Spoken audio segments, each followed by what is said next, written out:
पर दुर्वासा ऋषि का क्रोध एक ना सुनी, अपनी शीश से एक जटा उखाड़कर पृथ्वी पर दे मारी कि उससे एक कृत्या नाम की राक्षसी उत्पन्न हुई। कृत्या को आदेश दे दिया कि जाओ महाराज अम्बरीश का भक्षण कर जाओ, इनको खा जाओ। जैसे ही वह राक्षसी महाराज अम्बरीश की ओर जीभ को लपलपाती आगे बढ़ी, अम्बरीश ने अपने हाथों को जोड़कर प्रभु नारायण का स्मरण किया कि हे प्रभु, मैंने आप में और ब्राह्मणों में अगर किसी प्रकार का अंतर समझा हो तो यह कृत्या राक्षसी इसी समय मुझे भक्षण कर जाए। इतने में सुदर्शन जी महाराज ने आकर उस कृत्या को नष्ट कर दिया और अब सुदर्शन चक्र ने पीछा कर लिया मुनिवर दुर्वासा का। आगे आगे दुर्वासा जी, पीछे पीछे सुदर्शन जी। अब दुर्वासा जी चिल्लाते चले जा रहे हैं कि बचाओ बचाओ बचाओ, यह सुदर्शन मुझे नष्ट कर देगा। दौड़े दौड़े पहुंचे ब्रह्मलोक। ब्रह्मलोक में जगत पिता ब्रह्मा बैठे हैं। जाकर प्रणाम किया कि ब्रह्मन प्रणाम करता हूं, यह सुदर्शन जी मुझे नष्ट कर देंगे। ब्रह्मा जी बोले कि आपने भगवान के भक्त का अपराध किया है, भगवान का अपराध किया होता तो मैं क्षमा कर सकता था, पर आपने हमारे परम आराध्य नारायण के भक्त का अपराध किया है, तो अब इस अपराध का क्षमा करने का सामर्थ्य तो उन्हीं में है। तो दौड़े दौड़े गए कैलाश। कैलाश पर भगवान भोलेनाथ विराजमान थे, उन्हें क्षमा याचना की। एक क्षण तो मुनि दुर्वासा ने इतना सूक्ष्म रूप धारण कर लिया, इतना सूक्ष्म रूप धारण कर लिया कि भगवान भोलेनाथ के पैर के नख में जाकर प्रविष्ट हुए। जब सुदर्शन जी आए देखकर भगवान भोलेनाथ ने देखा कि अरे दुर्वासा मुनि तो हमारे पैर के नख में छिप गए हैं। अपने पैरों को झटक कर कहा कि देखो मुनिवर, हम भी जिन नारायण का स्मरण करते हैं उनका आपने अपराध किया है, आपकी हम रक्षा नहीं कर सकते, जाइए। भगवान भोलेनाथ ने भी हाथ खड़े कर लिए, हाथ खड़े कर लिए। अब कहां जाएं, दौड़े दौड़े बैकुंठ में गए। बैकुंठ में भगवान शेष सैया पर शयन कर रहे हैं। बोले कि प्रभु, मैंने आपके भक्त का अपराध किया है, मुझे क्षमा कर दीजिए। भगवान बोले कि दुर्वासा जी, आप तो जानते हो अहम भक्त पराधीन, मैं तो कुल भक्तों के बस में रहता हूँ, मैं तुम्हें कैसे माफ कर सकता हूँ। अब महाराज अम्बरीश जाने वह आपको क्षमा कर दे तो सुदर्शन जी वापस आ जाएंगे। दौड़े दौड़े दुर्वासा जी आए जहां पर महाराज अम्बरीश आज भी वह तुलसी दल और जल हाथ में लिए हुए खड़े। दुर्वासा जी दौड़े दौड़े आए और आकर अम्बरीश के चरणों पर गिर पड़े। बोले राजन, मुझे क्षमा करो। जैसे ही अम्बरीश ने देखा दुर्वासा जी आए हैं, उठकर खड़ा किया और लाखों बार अपने मस्तक को दुर्वासा जी के चरणों में पटका। बोले कि मुनिवर, मैंने कदाचित जीवन में ब्राह्मणों में और नारायण में किसी प्रकार का अंतर नहीं समझा। हे सुदर्शन जी, अगर आप मेरे इस व्रत से संतुष्ट हैं तो आप शांत हो जाइए। इतने में सुदर्शन जी शांत हो गए और फिर दुर्वासा जी ने अम्बरीश के महल में जाकर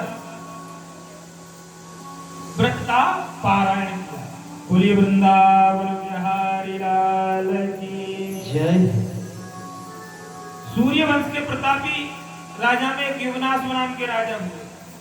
देखिए, हमारे मानव जीवन से जुड़े हुए भगवान के दो ही अवतार हैं। कौन कौन से? राम अवतार और कृष्ण अवतार। और दोनों ही अवतारों में दो वंशों में इन्होंने अलग अलग अवतार धारण करे हैं। प्रभु राम सूर्य वंश में अवतरित हुए और हमारे गोविंद चंद्रवंश में अवतरित हुए। और इन दोनों वंशों की यह विशेषता रही है कि सूर्य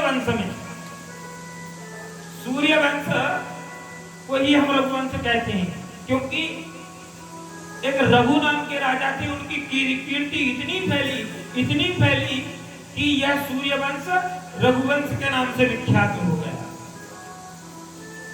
तो इन दोनों वंशों की यह विशेषता रही है कि रघुवंश में बिना यज्ञ के किसी के घर संतति नहीं हुई, संतान नहीं हुई। और चंद्रवंश की यह विशेषता रही है कि बिना झगड़े के कभी किसी का के घर बहू नहीं आई, मतलब किसी का बिना झगड़े के विवाह ही नहीं हुआ। ऐसे इन दोनों वंशों की यह विशेषता रही।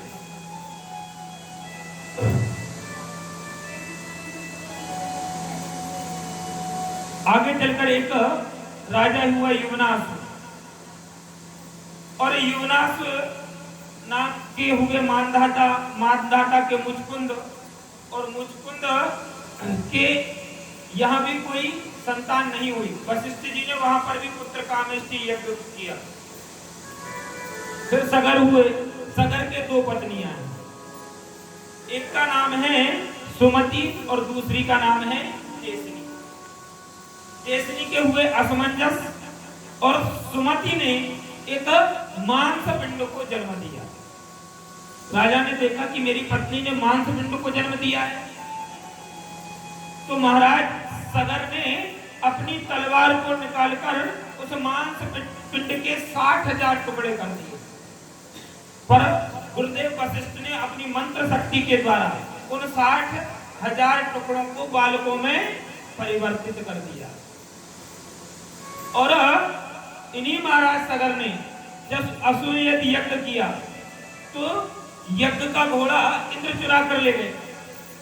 जब इंद्र यज्ञ के घोड़े को चुरा कर ले गए और जाकर कपिल भगवान के आश्रम में बांध दिया,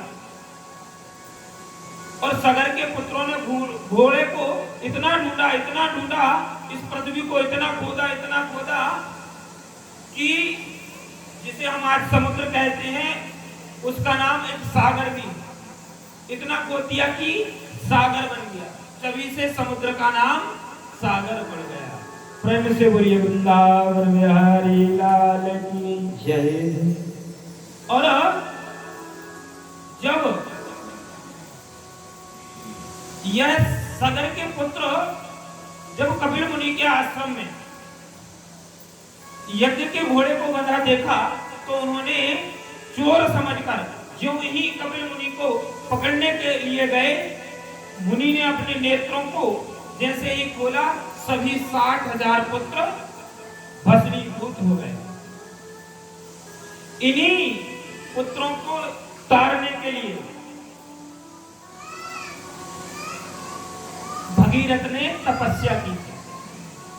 तब देवी गंगा का प्रादुर्भाव इस धराधाम पर हुआ है। भगीरथ की उपासना से देवी गंगा ही इस पृथ्वी पर पधारी और रघुकुल के समस्त राजाओं का उद्धार कर गई। इसी कुल में आगे चलकर एक राजा हुए जिनका नाम है महाराज दशरथ। महाराज दशरथ बड़े तेजस्वी, मनस्वी, तपस्वी अयोध्या में राज्य करते हैं। 3 पत्नियां हैं। 3 पत्नियां होने के उपरांत भी घर में कोई संतति नहीं है, कोई बेटा नहीं है।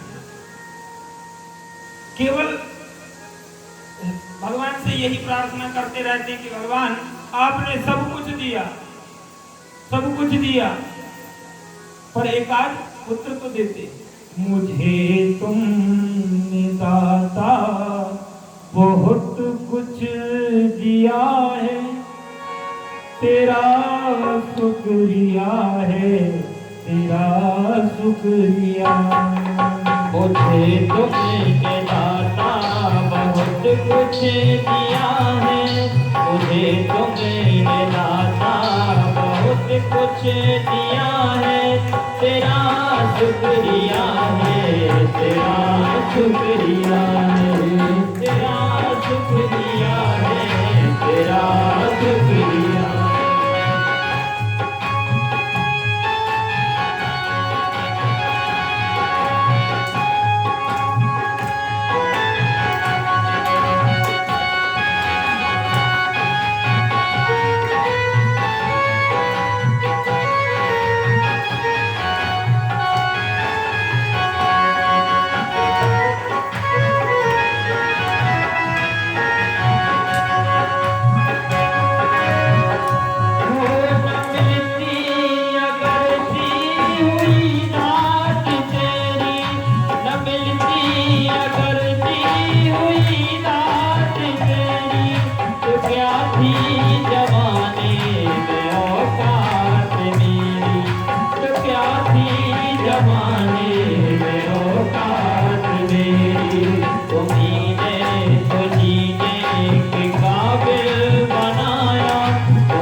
सुखरिया।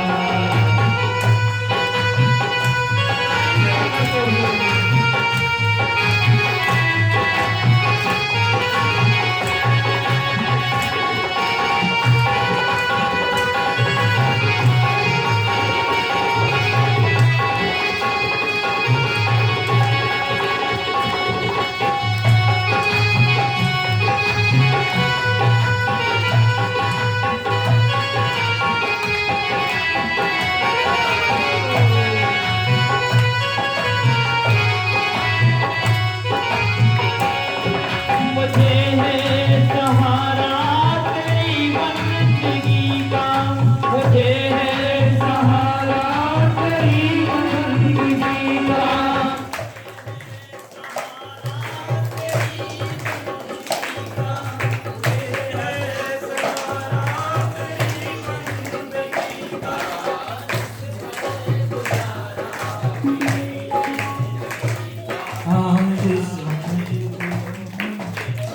ने दिया है तेरा शुक्रिया है, तेरा शुक्रिया है, तेरा शुक्रिया है, तेरा शुक्रिया है, तेरा शुक्रिया है, तेरा शुक्रिया। वृंदावन बिहारी लाल की।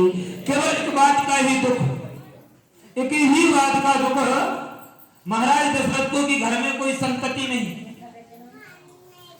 गुरुदेव वशिष्ठ को के समीप गए कि गुरुदेव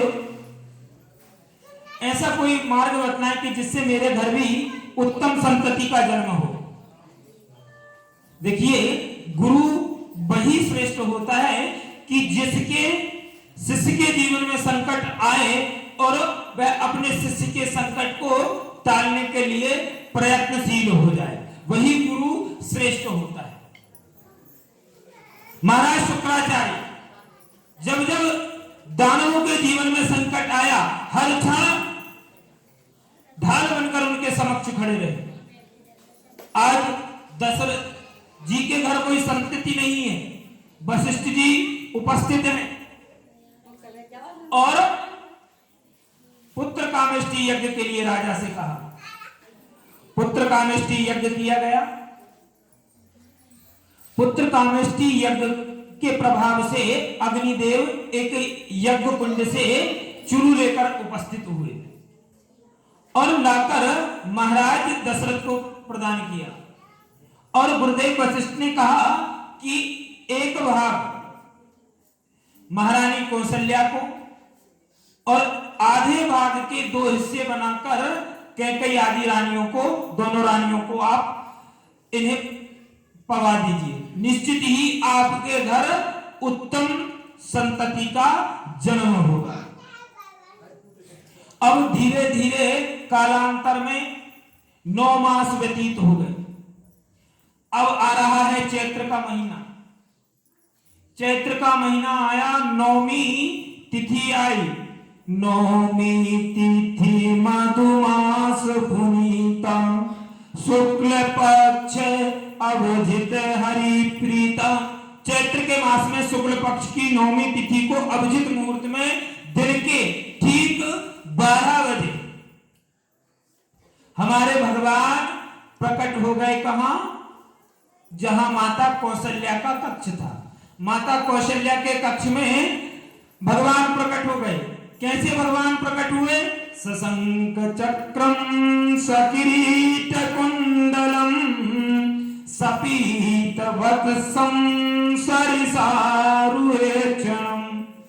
सहारवस्तल कौस्तुभश्रियम नमामि विष्णुं शिरसा चतुर्भुजम। 4 हाथ वाले पीतांबर को धारण किए हुए, शंख चक्र गदा को धारण किए हुए प्रभु कौशल्या के उस शयन कक्ष में, प्रसूति कक्ष में प्रकट हो गए। ऐसी सुंदर झांकी को देखकर माता कौशल्या हाथ जोड़कर प्रभु की वंदना करने लगी। जब कौशल्या माता और प्रभु की बातचीत होने लगी तो कौशल्या माता से भगवान बोले कि माता जी, हम आ गए। बोले ठीक है, आपने पूर्व जन्म में तपस्या की और आपने वरदान मांगा कि चाहूं तुम्हें समान सुत प्रभु सन कवन दुराव। प्रभु आपके समान ही पुत्र की मुझे कामना है, तो लो अब हम उपस्थित हो चुके हैं आपके भवन में। प्रेम से बोली वृंदावन बिहारी लाल की।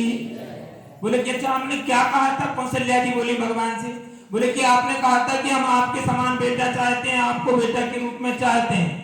तो बोले कि आप बेटा बनकर आए। भगवान बोले हाँ हम बेटा बन के आए। बोले ऐसा भी नहीं बेटा होता है, कभी आपने सुना है कि 4 हाथ का बेटा और 20 फुट का बेटा?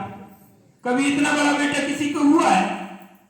बोले हाँ माता हमें तो ऐसे ही बेटा बनना आता है, जब भी जहां भी जाते हैं तो हम 4 हाथों को ही लेकर तो जाते हैं। तो बोले कि ऐसे नहीं, हमें तो छोटे से बेटे की आकांक्षा है, आप छोटे हो जाओ। भगवान छोटे हो गए। आज भगवान बोले छोटे हो गए। अब बोले माता देखो पूरी अयोध्या दुल्हन की तरह सजी है, सबको पता है कि आज हमारा जन्म होने वाला है और सारे नर नारी हमारी एक झलक पाने के लिए इकट्ठे हैं, आप शीघ्रता से द्वार खोल दीजिए। बोले ऐसे कैसे? अभी तो आप छोटे हुए हो, अभी आपने वस्त्रों को नहीं उतारे। तो माता पुनि बोली सोमति डोली तजहु तातय रूपा कीजे शिशु लीला अति प्रिय शीला यह सुख परम अनूपा। भगवान अपने शरीर को त्याग दीजिए और शिशु का रूप धारण कर लीजिए, शिशु लीला कीजिए। बोले कि माता जी आप बहुत परेशान करती हो। अब प्रभु शिशु बन गए। बोले कि अब अपने वस्त्रों को तो उतारिए। सुनी बचन सुदाना रोदन ठाना हुई बालक सुरभूपा। वस्त्रों को उतारो, हाथों को हटाओ और रो। यह चरित जगावई हरिपद पावई तेन परई भवकूपा। प्रभु रोने लगे। मैया ये कौशल्या ने पलने में हमारे रघुवर को सुला दिया। बोलिए राघवेंद्र सरकार की। आइए हम भी भगवान की पावन जन्म स्तुति करते हैं, सभी साथ में गुनगुनाते हुए। श्री रामचंद्र कृपाल भज मन हरण भय दारुणम नव कंज लोचन कर कंज पद कंजारुणम कंधर्प अगणित अमित छवि नव नीरज सुंदरम पटपीत मानव कलित रुचि सुचि जनक सुतावर बज दीन बंधु दिनेश दानव वंश निकंदनम रघुनंदन कंद कौशल कंद दस सिर मुकुट कुंडल तिलक चारों गार भूषणम आजानुमुद सर चाप दर संग्राम जित नम इति वदति तुलसीदास शंकर शेष मुनि मनरंजनम मम हृदय कांजलि भास कुरुका अधिकल दल भंजनम। प्रिय राघवेंद्र सरकार की। महारानी कौशल्या के यहाँ रघुवर पधारे। कैकेयी महारानी ने भरतलाल जी को जन्म दिया और सुमित्रा जी ने शत्रुघ्न जी और लखनलाल जी को जन्म दिया। दशरथ जी महाराज ने जात कर्म आदि संस्कार किया। आज पूरी अयोध्या भगवान की सगन मगन झांकी को देखकर नाच रही है। ऐसा उत्सव मना कि 1 मास तक उत्सव चलता रहा। चारों भाइयों का नामकरण संस्कार हो गया।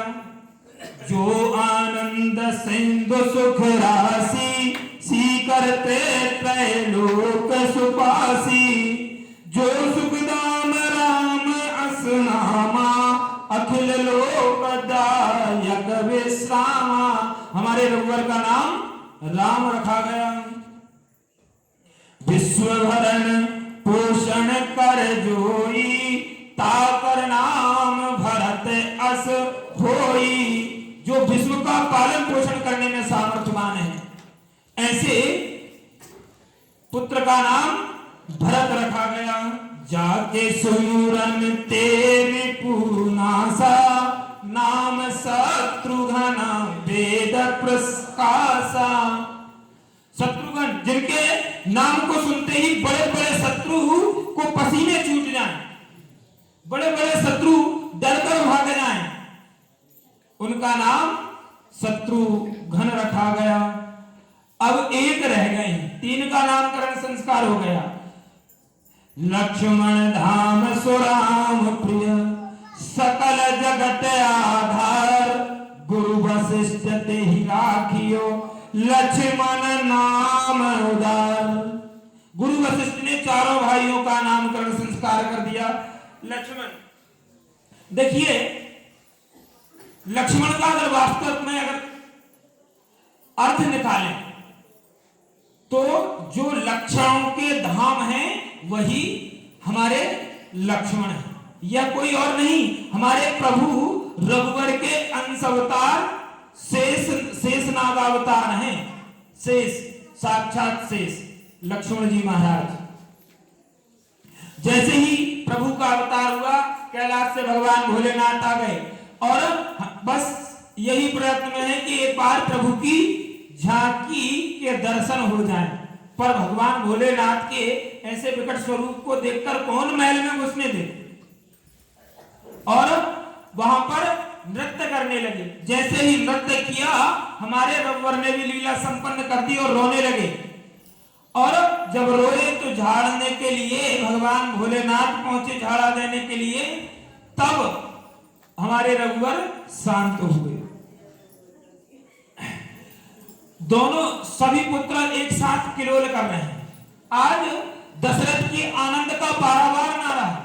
अभी तक संतान से हीन थे, आज प्रभु की कृपा ऐसी हुई कि घर में 4-4 बालक किलोल कर रहे हैं।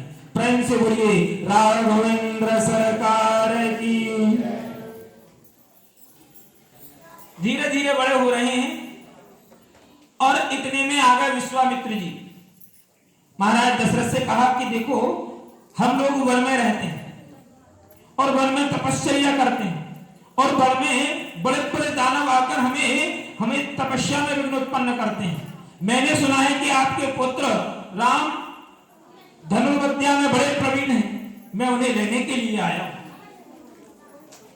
एक क्षण तो महाराज दशरथ के मन में विचार आया कि विश्वामित्र जी को मना कर दूं, पर तत्क्षण सोचा, गुरु वशिष्ठ के पास गए, उनसे आज्ञा ली और लक्ष्मण और हमारे रघुवर को विश्वामित्र जी के साथ कर दिया।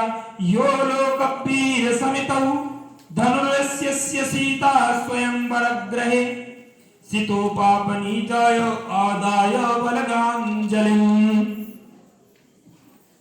विश्वामित्र जी के साथ जब प्रभु आए तो मारीच और सुबाहु नाम के जो निशाचर थे, उनका उद्धार हमारे प्रभु ने किया। एक बार में मारीच को ढेर कर दिया, दूसरे बार में सुबाहु को ढेर कर दिया। अब वन में चलते चलते चले जा रहे हैं और अब पहुंचे कहां? सीधे जनकपुर। देखिए, भागवत में जो राम कथा है वह सूक्ष्म है और समय की भी गति अपनी ओर अग्रसर हो रही है, और अभी हमें प्रकट करना है कन्हैया को। और अगर कन्हैया प्रकट नहीं हुए तो फिर आप जानते ही हैं, तो हमें कन्हैया को प्रकट करना है। इसलिए मैं लघु रूप में आपको रामचरित्र सुनाता चल रहा हूं। सीधे पहुंचे जनकपुर। अब जनकपुर में महाराज जनक का राज है।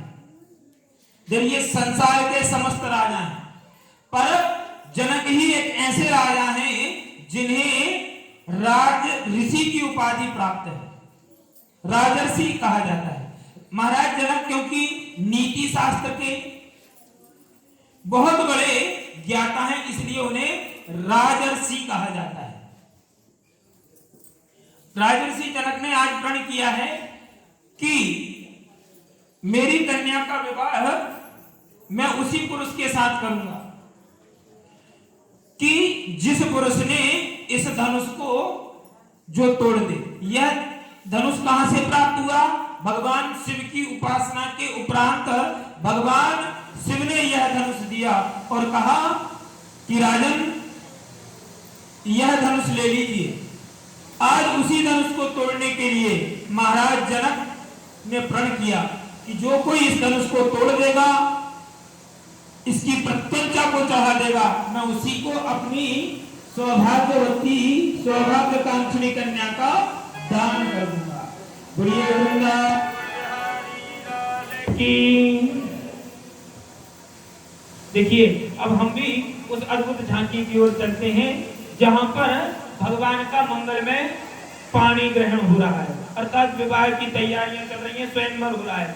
स्वयंवर में बड़े बड़े राजा विराजमान हैं, बड़े बड़े वीर विराजमान हैं।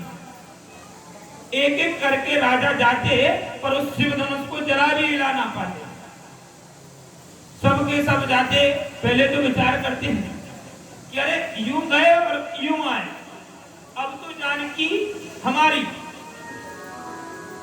माता जानकी हाथों में वरमाला लिए हुए खड़ी है। कई राजा गए पर कोई भी धनुष को भंग नहीं कर पाया। प्रिय वृंदावन बिहारी लाल की। जब कोई भी धनुष को भंग नहीं कर पाया, जब प्रभु की बारी आई, हमारे प्रभु ने जितने पल में हम पलक झपकते हैं इतनी देर में ही धनुष को भंग कर दिया। बोलिए राघवेंद्र सरकार की। अब सारी राजा जो थे, जितने भी क्षत्रिय थे, सबके सब रघुवर की झांकी को देख रहे हैं कि यह नन्हा सा बालक जिसने धनुष भंग कर दिया। और इधर लक्ष्मण जी इशारे से जनक जी को बतला रहे हैं, क्यों जी, अगर एक आध धनुष हो तो और तोड़ दें, हम तो क्षत्रिय हैं, रघुवंशी हैं। पर यह बातें सिर्फ इशारों ही इशारों में हो रही।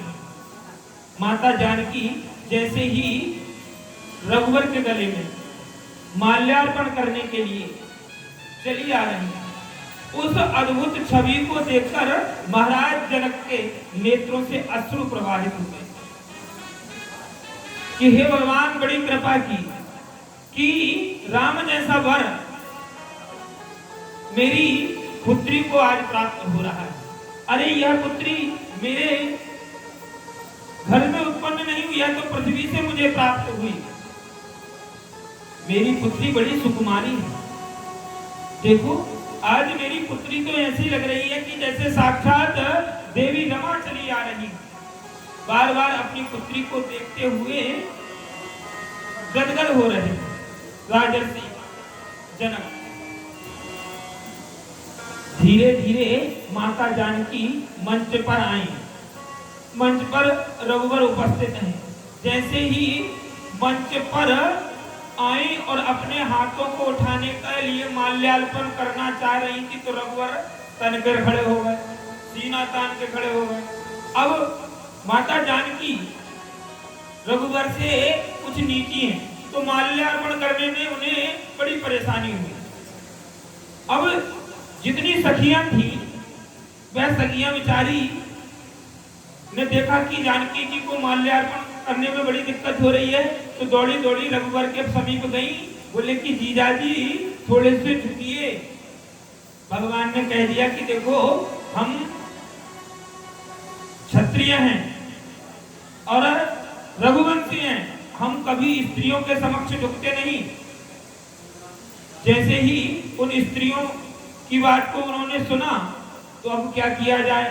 दौड़ी दौड़ी गई, विश्वामित्र जी थे, विश्वामित्र जी के समीप गई, बोले कि ऋषिवर आप कीजिए कि ना, देखिए जानकी को माल्यार्पण करने में बड़ी परेशानी उत्पन्न हो रही है, आप कीजिए कि रघुवर से जरा अपने शीश को नीचा कर दें। विश्वामित्र जी बोले कि देखो देवी, यह तुम गृहस्थों की बातों हैं, गृहस्थों की बातों को आप आपस में समझ लो, हम तो बैरागी सन्यासी, हम क्या जाने इन बातों में। दौड़ी दौड़ी सैनिक के पास गई, महामंत्री के पास गई, पर कोई उन सखियों की सहायता नहीं कर पाया। फिर एक सखी बोली कि देखो लक्ष्मण चाहें तो हमारी सहायता अवश्य करेंगे। तो सखियां दौड़ी दौड़ी लक्ष्मण जी के पास गई, बोले कि भैया देखो कितनी देर से हमारी सुकुमारी जानकी हाथों में माला लिए खड़ी है और आपके भैया रघुवर तनकर खड़े हैं।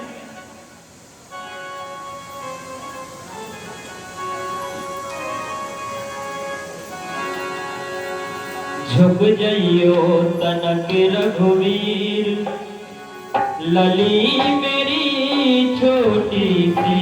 झुक जइयो तनक रघुवीर, लली मेरी